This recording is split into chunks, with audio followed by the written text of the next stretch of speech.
रचाओं ने जन्मा है। मेरे परिचय के लिए इतना ही पर्याप्त है कि आत्म स्वरूपा गंगा मेरी बेटी है। मैं भारत माँ हूँ। मैं ऋषियों के आश्रम में पली हूँ, महापुरुषों की उंगली थाम के चली हूँ और संघर्षों की प्रचंड गर्मी में जली हूँ। मेरे इतिहास का पन्ना जब लिखा गया था, जब मनुष्य ने समय को दिनों तारीखों में बांटना नहीं सीखा था।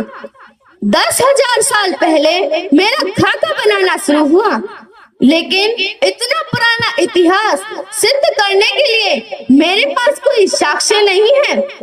दुनिया सवाल उठाती है कि सिंधु घाटी सभ्यता को तो 3400 साल ही हुए हैं, फिर मैं 10,000 सालों के इतिहास का दावा क्यों करती हूँ? मैं क्या उत्तर दूं उन इतिहासकारों को जो ईंट पत्थरों की गवाही के बगैर ही गूंगे हो जाते हैं। 3400 साल पहले के अवशेष तो नहीं दिखाई देते हैं, पर 5,000 साल पहले कुरुक्षेत्र में अर्जुन को गीता का उपदेश देते हुए श्री कृष्ण नहीं दिखाई देते। 7,000 साल पहले सरयू के किनारे सूर्य को अर्घ देते हुए श्री राम नहीं दिखाई देते। आज मानचित्र पर जो मेरी छवि है, मैं सदा से ऐसी नहीं थी, अनेकों टुकड़ों में कटी हुई थी, जनपदों और महाजनपदों में बटी हुई थी। फिर एक दिन तक्षशिला में जन्मे मेरे एक पुत्र ने अग्निशिखा खोल दी। यहीं से मेरे एक अखंड राष्ट्र बनने का मार्ग भी खुल गया। खंड खंड बिखरे पैरे अंग एक ध्वजा तलो सिमर आए। आज की भौगोलिक भाषा में कहूँ तो मेरे बेटे चंद्रगुप्त और अशोक ने मेरी भुजाएं मगध से ईरान तक खींच दी। मेरा विस्तार पूरे विश्व को अचंभित कर रहा था। एक तरफ मेरे हाथों में चमकती तलवारें लहरा रही थी, तो दूसरी तरफ मेरे गले से बुद्ध और महावीर की वाणी गूंज रही थी। सदियां बीतती रही, मैं समय के धरोतल पर कभी चली, कभी दौड़ी, कभी रेंगी, पर मैं रुकी नहीं। कर्म योग के सिद्धांत पर चलती हुई मैं धन दौलत के शिखर पर पहुंच गई। मुझे सोने की चिड़िया कहा जाने लगा। मुझे सोने की चिड़िया कहा जाने लगा। मेरी चमक सुदूर देशों में बैठे लुटेरों और आक्रमणियों को लुभाने लगी। यूनान का वो राजा सिकंदर, जिसकी सेना विश्व विजय पर निकली थी, मध्य एशिया और कंधार को चीरता हुआ मेरी सीमा में दाखिल हो गया। सिकंदर आधी दुनिया जीत चुका था, और जब मुझे जीतने ही वाला था, तब मेरा बेटा पंजाब का राजा पोरस सिकंदर के पागल घोड़ों के सामने दीवार बनकर खड़ा हो गया। साम्राज्यों का भूखा वो गिद्ध मेरे बदन पर खरोच भी नहीं लगा पाया। मेरे बेटे पोरस ने उसके खूनी पंजे तोड़ डाले, उसे ऐसा हराया कि सिकंदर का आत्मविश्वास चकनाचूर हो गया और यूनान पहुंचने से पहले वह इस गम में मारा गया। वो कहानी तो सबने सुनी होगी कि सिकंदर ने अपने खाली हाथ अपनी कब्र के बाहर रखवाए। सिकंदर के ये खाली हाथ किसने किए थे? मैंने किए थे, मेरे बेटे पोरस ने किए थे। परंतु सिकंदर आखिरी नहीं था। अरब, महमूद, तुर्क, तैमूर, गौरी आदि घोड़ों पर चढ़कर आए और मेरे सोने के पंख चुरा ले गए। मेरे ग्रंथ जला दिए, मेरा इतिहास छिन्न भिन्न कर दिया। अनगिनत घाव लगे मेरे बदन पर विश्व बंधुत्व का आदर्श छाया रहा मेरे मन पर।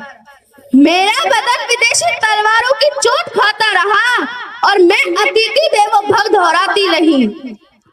मेरी यही शांति प्रियता 7 समुंदर आई और विक्टोरिया की जंजीरों में मुझे जकड़ लिया और मेरी रक्त शिराएं दर्द से करा उठी। सैकड़ों वर्षों तक विश्वासघात की धूल में मेरा दम घुटा। याद भी नहीं आता कि कितनी बार मेरा स्वाभिमान लुटा। लेकिन मैंने भी ऐसे लाल पैदा किए थे जो रंग दे बसंती गाकर फांसी के फंदे पर झूल गए। मुझे याद आती है लाहौर सेंट्रल जेल, जहां पर मेरा बेटा भगत फांसी के फंदे को ऐसे चूमने लगा जैसे मेहंदी लगे अपने दुल्हन के हाथ चूम रहा हो। ए दुल्हन मैं राख बन सतलुज नदी में बह गया, पूछ मत तेरी जुदाई दिल पर कैसे सह गया। है शहादत की खुशी पर जाते जाते दुख भी है, हाय आजादी तेरा घूंघट उठाना रह गया। ये था मेरा वीर बेटा भगत, और जो मेरी बच्ची एक दूध मोहे बच्चे को पीठ पर बांधकर अंग्रेजों से जा भिड़ी और उनकी लाल वर्दियों के धागे खोल दिए। लक्ष्मीबाई। मेरा एक और बेटा अल्फ्रेड पार्क में एक पिस्तौल लिए अंग्रेजी राइफलों से लड़ गया, और जब बंदूक में आखिरी गोली बची तो वंदे मातरम बोलकर मेरे चरणों में भेंट चढ़ गया। 25 वर्ष की भरी जवानी में आजाद मुझे छोड़ गया, जो हाथ मेरी ओर बढ़े मेरे वीरों ने काट कर फेंक दिए, और जो आंखें मुझ पर उठी मेरे बेटों ने बुझा दी हमेशा के लिए। मैं भारत माँ हूँ, बलिदानों के रक्त से भीगी हुई भागी माँ हूँ। आज मेरे माथे पर गणतंत्र का 77वां सूरज चमक रहा है, क्योंकि मेरे सीने में शहीदों की समाधियां हैं। जब मैं आजादी के लिए समझा रही थी तब चर्चिल ने कहा था, भारत आजाद होते ही भूखे मर जाएगा। अब देख लो चर्चिल, मेरे किसान बेटों का पसीना 140 देशों को अनाज एक्सपोर्ट करा रहा है, जो हमें सपेरों और मदारियों का देश कहकर मेरा मजाक उड़ाते थे, आज हमारी परिणामों पनडुब्बियां देखकर थर्राते हैं, और आज हमारे फर्स्ट ग्रेड आईटी शहरों को देखकर हैरान रह जाते हैं। और शिव की जटाओं में चंद्रमा है, जो इस बात पर हंसते थे, आज चंद्रमा पर सिर्फ शक्ति पॉइंट देखकर दांतों तले उंगलियां दबाते हैं।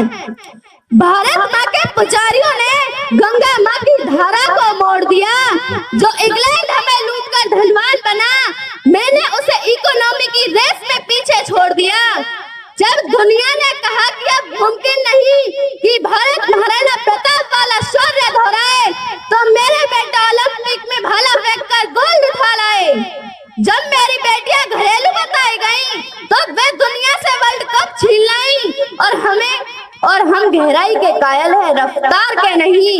अगर किसी ने हमारी स्पीड पर उंगली उठा दी तो हमने आवाज की रफ्तार 12 गुनी मार करने वाली ब्रह्मोस मिसाइल बना दी।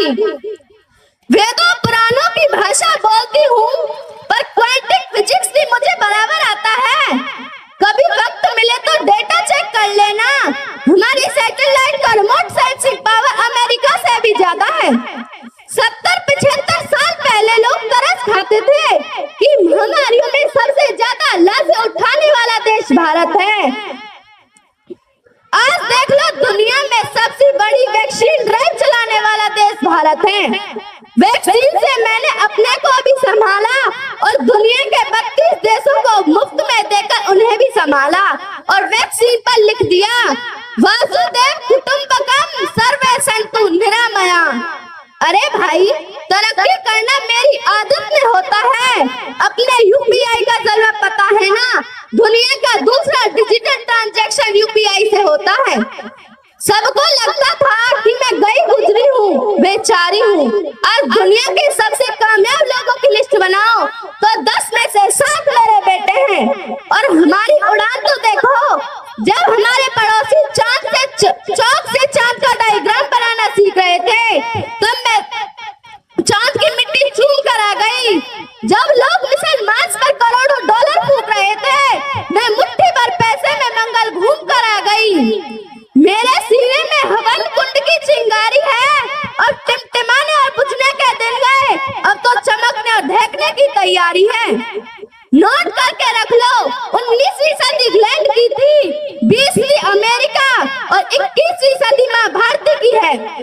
और दुश्मनों, मेरी खुशहाली को नजर मत लगाना, वरना बहुत पछताओगे। हमसे भक्तों ने तीसरी आंख खोल दी तो कहां जाओगे। मेरी एक बेटी से बुज़दिल आतंकवादियों ने कहा था, go and tell Modi, yes he told Modi. और मेरे मोदी ने तुम्हारे 11 एयरबेस तबाह करके दिखा दिए कि तुम भिखारियों की हैसियत क्या है, और मेरे एक चुटकी भर सिंदूर की कीमत क्या है। सौगंध ली है मेरे बेटों ने, जो मेरी मर्यादा को ललकारेंगे। मेरे बेटे उन्हें घर में घुसकर मारेंगे। जो ख्वाब देखते हैं कि एक मुझे उजाड़ेंगे, मेरे बेटे बेटियां की छाती में ब्रह्मोस गाड़ देंगे।